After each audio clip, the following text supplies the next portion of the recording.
Dinaluhan ng mga Persons with Disabilities o PWDs ang symposium tungkol sa Making Public Transport Safe and Accessible to Persons with Disabilities sa lungsod ng Baguio noong Lunes, June 23, 2025. Sila ay binigyan ng impormasyon tungkol sa mga programa at proyekto sa tulong din ng Persons with Disability Affairs Office ng Baguio City sa sinagawa ng Clark International Airport Corporation at ng kagawaran ng transportasyon na naglalayong tugunan ang kanilang iba't ibang pangangailangan.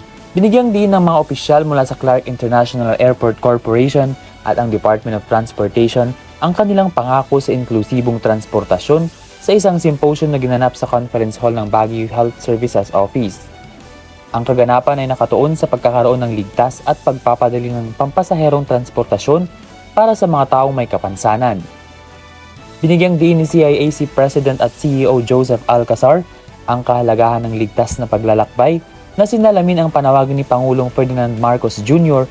para sa pantay-pantay na mga oportunidad at serbisyo para sa lahat ng mamamayan.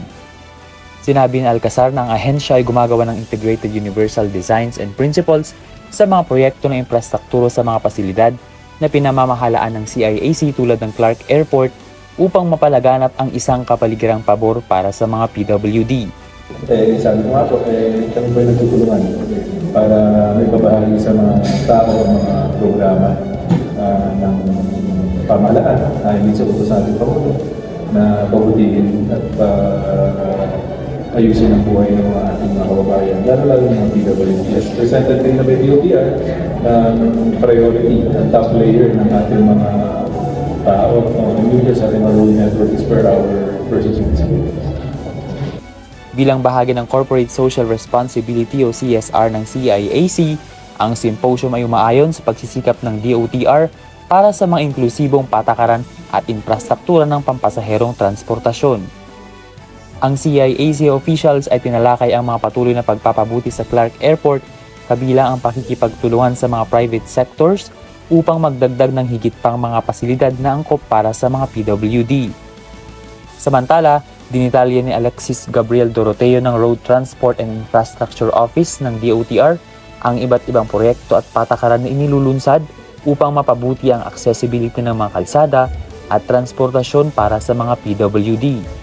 Tinimok din niya ang mga lokal na pamahalaan at mga operator ng transportasyon na panatilihin ang mga standards out of respect and responsibility.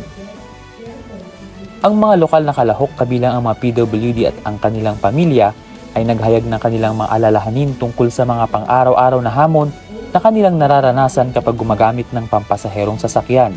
Kabilang dito ang mga issue tulad ng malalakas na musika sa mga jeepney na maaaring maging sanhi ng pagkapagod para sa may mga mental o sensory disabilities.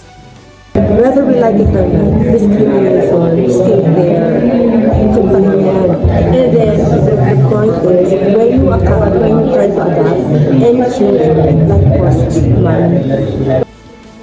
Nagtapos ang symposium sa isang matinding panawagan para sa magkatuwang na pagsisikap mula sa gobyerno, private sectors at mga komunidad upang makalikha ng isang tunay na inclusive system ng transportasyon. Ben Pong Sila para sa mata ng Agila Northern Luzon, matatag, matapang, matapat.